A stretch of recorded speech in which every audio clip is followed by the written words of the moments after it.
This book is called The Winter Solstice. It was written by Ellen Jackson, and it was illustrated by Davey, Ellis. Human beings all over the world have been marking the shortest day of the year and the longest day of the year in several places. Maybe the oldest place where one can find evidence of this is at Goseck Circle in Germany. A series of wooden posts are lined up in a way that the solstice sun shines through. This site is almost 7,000 years old. A massive underground mound in Ireland is called Newgrange. This is about 5,200 years old. And if you're at the center of the inner chamber on the winter solstice day, the sunlight floods in on that day and only on that day. You can read about it at the rte.ie site.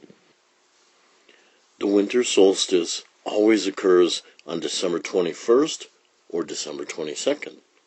This year, 2020, has the winter solstice occurring at 5:02 a.m. Eastern Standard Time. The author, Ellen Jackson, has a very famous book you can find, Boris the Boring Bear, as well as several others. She used to be an elementary school teacher, but she gave that up to write full-time. She works out of Santa Barbara, California, and she wants us to know that she loves exploring tide pools along the shore. Illustrator Davey Ellis works from her home in Columbus, Ohio, and has had many successful books, award-winning books. One of the ones that will be easy for you to find is called Fiesta, Mexico's Great Celebrations. Long ago, on one of the shortest days of the year, a Scottish family huddled by a fire. Outside, the wind howled in the gathering gloom. The family believed that trolls and evil spirits walked the earth during late fall and early winter when the sun was at its lowest point in the sky. But the father knew a Scottish ritual that would keep the family safe. He took 3 glowing coals from the fire and dropped them into a basin of water. Then each family member washed with the special water. They believed that the magic of fire and water together would protect them from evil spirits. Hundreds of years ago, many people, like this Scottish family, thought that ghosts and witches and trolls wandered the earth. One especially dangerous time was the winter solstice, the first day of winter. On this day, darkness comes earlier than at any other time of the year, and the sun is at its lowest point in the sky. People in the northern hemisphere, worried that the sun's strength would not return. Without the sun's light, there could be no plants, no animals, no humans. With evil spirits everywhere, neighbors had to join forces. This was a time for goodwill, forgiveness, and love. Many ancient people believed that special rituals and ceremonies could help the sun be reborn. In some places, animals or even humans were sacrificed at the winter solstice. Priests, dressed as animals or birds, danced and chanted. They believed each detail of the ceremony had to be right for the next harvest to be good. Thousands of years ago, around 5,000 years ago, at Stonehenge and other places in the British Isles, people placed huge stones together to frame the setting sun on the day of the winter solstice. As the red sun sank slowly in the west, the last rays of light gleamed through a special space between the stones. These people wanted to know when the sun would regain its strength, and they went to great trouble to mark the exact time this would happen. The ancient Romans held a special celebration at the time of the winter solstice. This was a week-long feast during which people changed places. Masters waited on their servants. Even criminals were treated with honor and respect. The Romans gave presents to their friends and relatives just as some of us do now at Christmas. They also gave each other candles. A Roman businessman would give his customers toga and silverware, and parents gave their children little clay or wax dolls.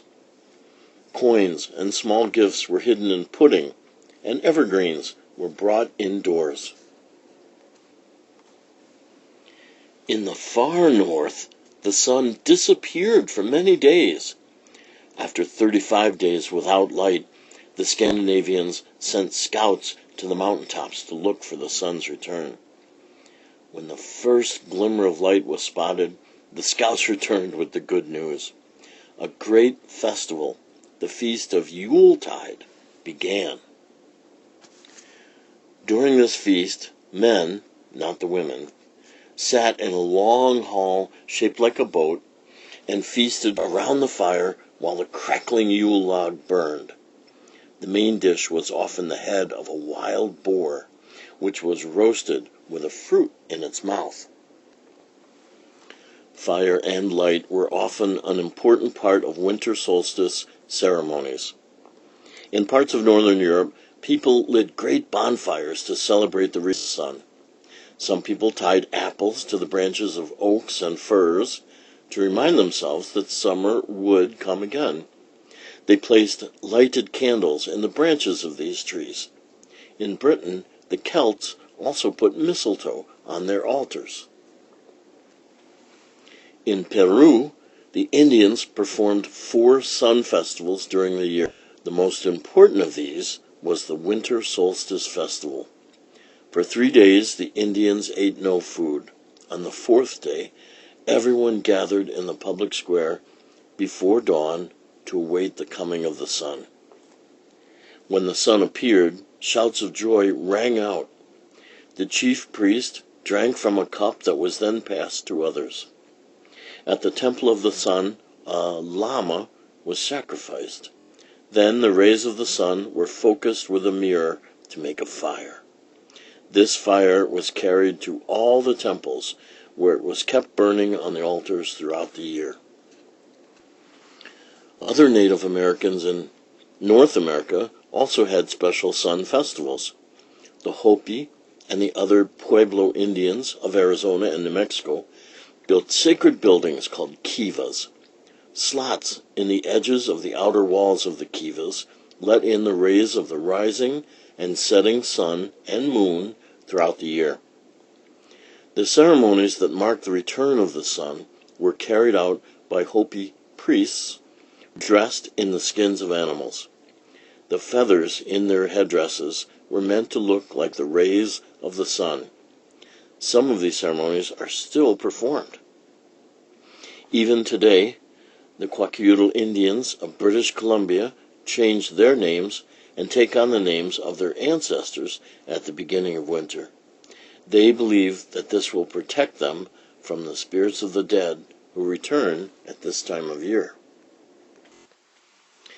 People in the United States and Europe still mark the winter solstice, but for many reasons, this time of year does not seem as frightening to us as it did to our ancestors.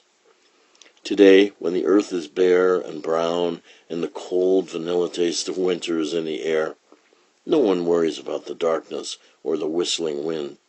People simply turn on the lights, pour themselves a cup of hot chocolate, and go about their business. Scientists now know why the days grow shorter in fall. The seasons are caused by the changing position of the earth in relation to the sun. If you stick one toothpick in the top of an orange and another toothpick in the bottom, you can see how the position of the earth creates the seasons. In a dark room, maybe with a helper, shine a flashlight, which represents the sun, directly at the middle or center part of the orange, which represents the earth. Tilt the North Pole toothpick slightly toward the light. You will see that most of the light shines on the top of the orange. This is the position of the sun and earth during the northern hemisphere's summer. Now tilt the North Pole slightly away from the light. This is the position of the earth at the time of the northern hemisphere's winter solstice. There is less sunlight than the southern hemisphere. People living in the tropics near the equator do not have true seasons. There, the amount of light is always about the same, and the temperature is always warm. How do we celebrate the winter solstice today? You may have noticed that many of the things we do at Christmas or at Hanukkah come from a winter solstice ritual of long ago. Like the Romans, we light candles, give gifts to our friends and relatives, and make special foods and desserts. Like the people of Northern Europe long ago, we decorate a tree and hang mistletoe. Like more ancient people, we celebrate the season as a time of the winter solstice is still, for us, a new beginning. It's a time to hope that darkness will give way to light and that the world will be a better place in the year to come. Here's a solstice story. This one was adapted from a Cherokee tale of creation. In it, you should be able to find signs of the changing seasons in the illustrations. Many moons ago, the great sun created the plants and trees. Then he blessed them with the gift of green, so that they might bring forth fruit and flowers. All was well for a time, but then the Great One withdrew his face. Winds came down from the mountains of the north, and gray clouds jostled above the earth. "Oh, Father, don't leave us!" cried the plants. "Give us your light and your warmth!" cried the trees. But day by day, the great sun sank lower in the sky, and the long nights were as black as a crow's wing. Then the vines began to wither, and frost touched the grasses of the meadows. A curtain of clouds covered the heavens. "Dear Father, we will die without you," wailed the trees and plants. "Come back, come back." "He's coming," whispered the north wind. "There's a touch of gold on the mountain tops." "He's coming," whispered the clouds. "His face has turned in the sky." The plants and trees were full of joy at the good news. Eager to greet their dear father, they decided to stay awake every night and watch for his return. Sumac, sassafras, and purple aster put forth brilliant colors to welcome the great sun. But after a night of watching, they fell asleep.